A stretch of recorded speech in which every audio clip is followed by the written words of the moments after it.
Good morning, क्या रही खबर?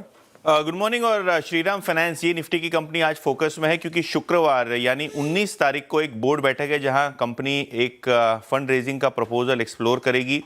इसके पहले जब न्यूज़ रिपोर्ट्स आई कि क्या MUFG कंपनी के अंदर स्टेक खरीदेगी तो कंपनी ने इसको डिनाई कर दिया था, लेकिन रिपीटेडली MUFG का नाम आ रहा है जो एक स्ट्रेटेजिक स्टेक श्रीराम फाइनेंस में खरीद सकता है। देखते हैं बोर्ड क्या डिसीजन लेता है। दूसरी बात कि अगर हम प्राइस टू बुक वैल्यूएशन की बात करें तो स्टॉक अभी 2.2 times price to book trade कर रहा है, जबकि इसके जो पीयर्स हैं वो 3 से 4 time 5 time price to book trade करते हैं। स्टॉक में काफ़ी आउट परफॉर्मेंस देखा है हमने पिछले 2-3 महीनों में, तो देखते हैं ये कंटिन्यू होता है कि नहीं और शुक्रवार की बोर्ड मीटिंग में क्या निकल के आता है, ये देखने लायक होगा। सबसे पहले अगर हम बात करें ग्लेनमार्क की तो काफ़ी इंपॉर्टेंट डेवलपमेंट है यहाँ। कंपनी ने जिंगाशु हांसो फार्मास्यूटिकल के साथ एक करार किया है जहां उनकी सब्सिडरी के साथ ये एक बड़ी दवा का आउट लाइसेंसिंग करेंगे। अगर हम बात करें तो ये डिस्ट्रीब्यूशन करार है और यहां ग्लेनमार्क माइलस्टोन पेमेंट देगा, इनको मिलेगा नहीं, ये देने वाले हैं पैसा।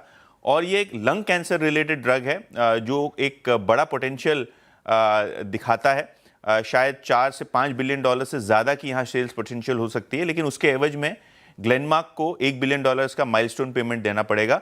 तो जितनी बिक्री होगी उस प्रपोर्शन में माइलस्टोन पेमेंट देना होगा।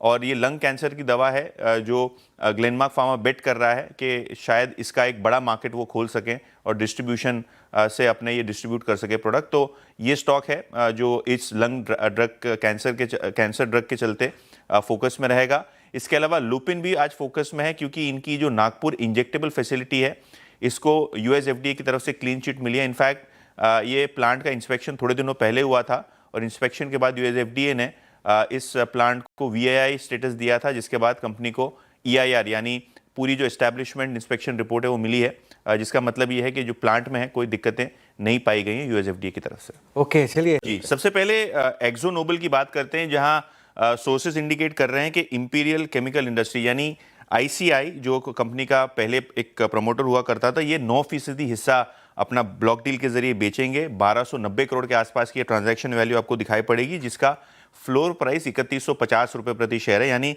करंट मार्केट प्राइस से लगभग 13% डिस्काउंट पे फ्लोर प्राइस तय किया गया है। देखते हैं शेपअप कैसे होता है ट्रांजैक्शन।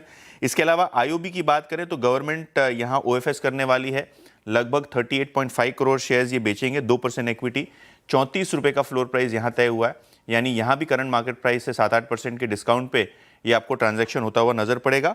और अगर हम ओला की बात करें तो यहाँ प्रमोटर भाविश अग्रवाल ने लगभग 2.6 करोड़ शेयर्स बेचे हैं, लगभग 0.6% हिस्सेदारी। ऑल टाइम लो के आसपास ये शेयर बिका है, लगभग 35 रुपये प्रति शेयर पे, और 92 करोड़ की टोटल ट्रांजैक्शन वैल्यू है। हालांकि कंपनी का जो बयान है उसमें कंपनी ने कहा है कि प्रमोटर्स डी लेवरेजिंग के चलते ये स्टेक सेल इन्होंने किया है और इससे प्रमोटर्स फुल्ली अपने प्लेट शेयर छुड़ा देंगे। इसके अलावा कंपनी ने स्टेटमेंट में ये भी कहा कि फर्दर स्टेक सेल प्रमोटर्स नहीं करेंगे और लगभग 30% हिस्सेदारी के आसपास उससे ज़्यादा प्रमोटर्स और फाउंडर्स के पास होती हुई नजर पड़ेगी। बिल्कुल, और देखिए 3-4 स्टॉक्स फोकस में है। सबसे पहले E-क्लर्क्स, इन्होंने अपने बायबैक का प्राइस बढ़ाया है, 4,800 प्रति शेयर कर दिया है, जो कि पहले 4,500 रुपये था। हालांकि जो बायबैक की साइज है वो रिड्यूस कर दी है अब 6.25 लाख शेयर्स के आसपास, यानी कुल मिला के जो बायबैक का क्वांटम है उतना ही रहेगा, लेकिन प्राइस जो है इन्होंने बढ़ा दिया है। इसके अलावा अहलूवालिया कॉन्ट्रैक्ट्स, इन्होंने एक बड़ा ऑर्डर लगभग 888 करोड़ का जीता है, जिसके बाद स्टॉक आज फोकस में रहेगा। NBCC ने भी एक ऑर्डर विन अनाउंस किया है लगभग 345 करोड़ का IIT मंडी और कांडला SEZ से, तो ये भी एक स्टॉक ऑर्डर विन के चलते फोकस में रहेगा। और सारेगामा ये 325 करोड़ रुपए निवेश करेंगे भंसाली प्रोडक्शन में, और यहाँ इन्होंने स्टेक इंक्रीज की भी बात की है, लगभग 51% तक ले जाएंगे 2030 तक। तो ये भी स्टॉक देखते हैं आज कैसे रिएक्ट करता है इस खबर के चलते। ओके, चलिए।